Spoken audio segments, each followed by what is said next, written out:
Hey guys, it's Natalia and welcome to the first episode of Marketing 101.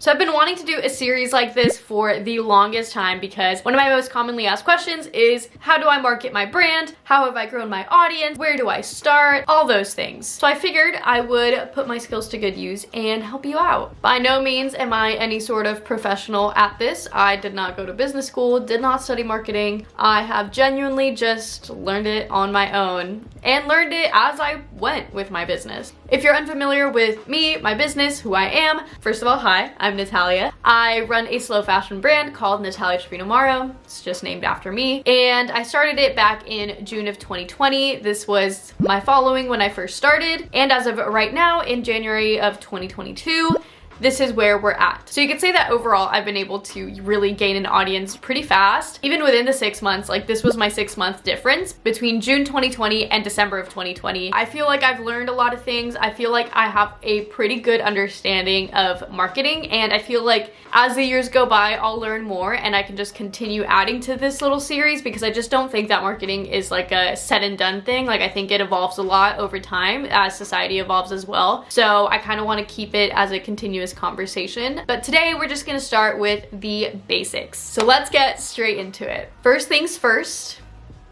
what is your business idea? You really need to have a clear understanding of what your business is selling, whether it's a physical product or a service. Like, what is it that you're doing? And why is it different from everybody else that might be doing the same thing? Because at the end of the day, as original as we wish we all were, majority of things have been done and redone, and we're just kind of recycling old ideas and making them new, which I don't think is a bad thing. It's like that with everything. Even with clothing. It's very hard to make groundbreaking things nowadays unless you're literally creating some crazy new concept. But in this day and age, reality is you're probably gonna have competitors in your field that are probably doing the same thing you are, but you are starting a business because you believe you are better than them, or you're offering something slightly different that might be more valuable than them. So what is that? For me, within the clothing business, I feel like it's sometimes the hardest to differentiate yourself because clothing is clothing and there's a million different brands, and it's hard to find why you would be different than the rest. So for me, I obviously really focused in on ethics and sustainability, which is not groundbreaking because it is starting to become more and more apparent in the industry, but obviously it is still kind of niche and a little bit different than your basic big brands. So that in itself already differentiates me. But within the ethical and sustainable fashion world,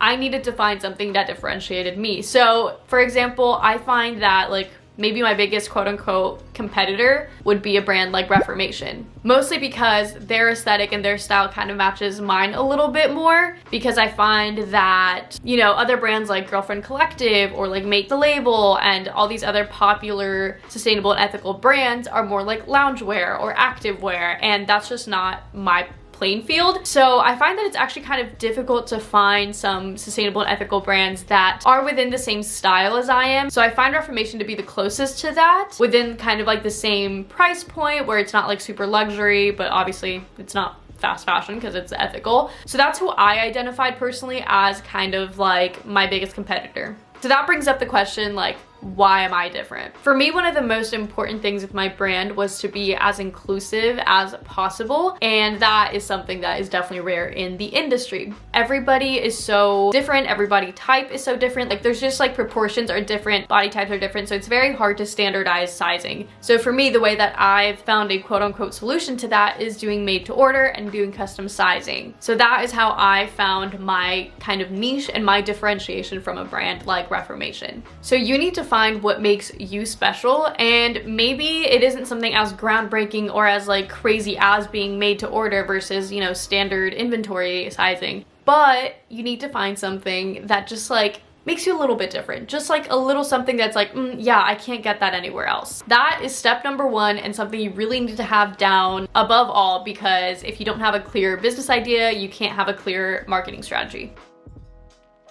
Acadium is one of the world's leading marketing platforms helping people gain valuable work experience. It's especially helpful to small business owners who might not know where to start or don't have time to do it all themselves. You can crowdsource your quick and simple tasks like creating a social media post, writing a blog post, or creating an email marketing campaign. If you want more consistent help, they also have apprenticeship programs where you can mentor the apprentice while they also help you with the tasks you need done. And if you're wanting to learn more about marketing, you can also sign up to be one of the apprentices and gain valuable experience. Additionally, they have a pool of vetted marketing freelancers that can also help you out with more significant tasks. Overall, if you're new to the marketing space or simply don't have time to invest in it yourself, Acadium is the solution. I'll link it in the description for you guys to check it out.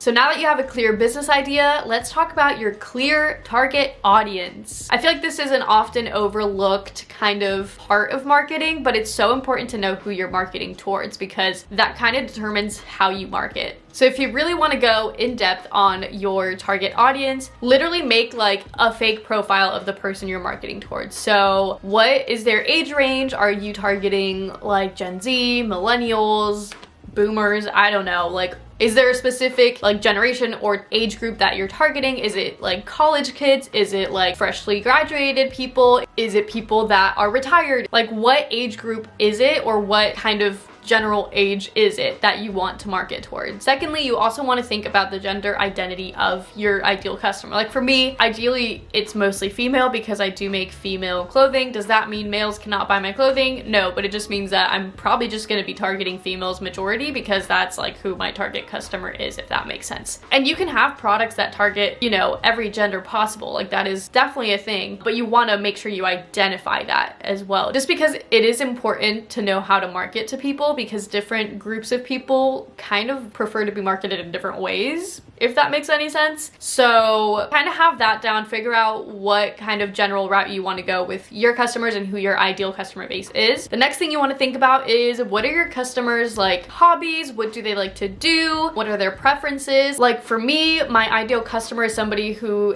like wears their values and like really does care about their values and living that out fully with like, you know, ethics and sustainability in place. But also for me, it's somebody who like really embraces like femininity, because a good amount of my pieces are very just like feminine core. Like they're just very girly, very much like cute little dresses and like little frills and ruffles and puffy sleeves and all the things. So it's probably not gonna be somebody who loves like super edgy clothing and wants to wear like only dark colors ever, because that's just not what I make. Even though I do love black and I do make a lot of things in black, but it's not like my target audience, if that makes sense. So you want to identify like kind of the vibe of your person that you're kind of marketing towards. And I think it's okay if you have like multiple different types of people or like multiple different vibes, because at the end of the day, like businesses will probably grow and evolve, and maybe you will kind of be more inclusive to different groups and different people at some point. But I think when you first start, you just need to have a very like niche place to start with so that you can kind of grow that customer base, which leads me to my next point: niche down. I think that you need to start with something that's very clear, very identifiable, grow your customer base that way, and then expand. You can't start being good at everything. Think of it in terms of like a lot of really big companies like Amazon started with literally just books, and then they started growing after that. They didn't start being Amazon right away because that's just like a lot for people to handle. So, you know, they started small and eventually it grew and evolved, and it is what it is today, and it might become something crazier later on in life. But starting with something really specific, I think really helps build a good customer base and then be able to kind of expand off of that. Because if you start with too much, you're kind of pulling people from all over the place,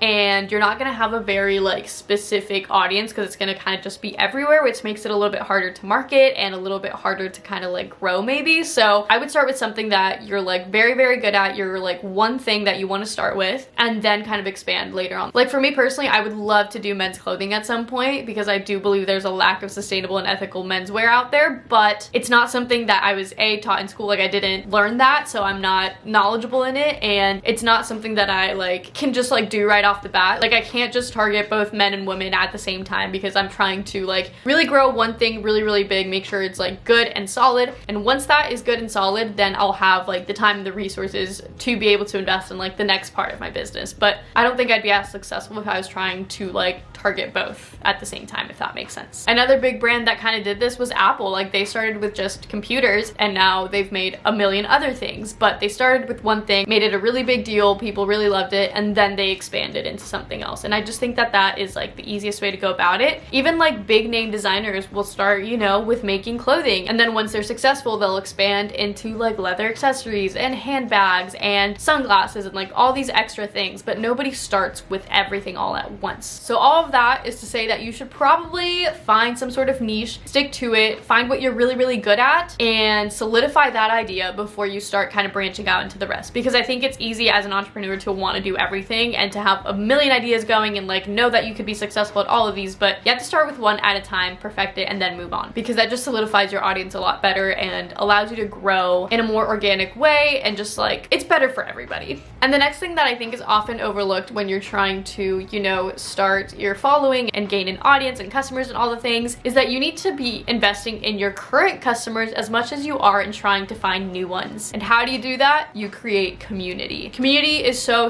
important and so valuable nowadays with brands. Like, I want to buy from brands and businesses that make me feel special as a customer. Like, I don't want to feel like just another number to somebody. Like, I want to feel like I am part of a community. I want to feel valued, and I want to feel like a part of the brand when I'm buying from it. And I think the best way to do that is creating community. Now, how do you do this? How does community work? I think personally, becoming personable and being very real and authentic with your business is what creates community. Because nowadays people do not care about like perfect little companies. They don't care about just like perfect marketing and all these things. People want reality, people want authenticity. Like, people are so tired of all these fake things throughout social media that they just want to see real and authentic things. And that translates into business marketing as well. Like, people are tired of seeing like fake things. They want real, they want authentic, and they want to be able to create a connection with you. And the best way to do that is to be real and authentic. I would argue that most businesses have some sort of background story on why you started. Like, whether you're like me and it's like, I just wanted to be a fashion designer my entire life, and it's something that I've looked forward to since I was a kid and like always said I wanted to do, and now I'm doing it. That's my story, and that's something that I share with my audience, and it makes them feel more connected to me and more willing to buy from me because they see that it's a passion of mine, and that's like a very real and authentic feeling, and it's like a good emotion that people want to buy into. Not saying that you should make up a story for people to buy into, because I don't think that is good.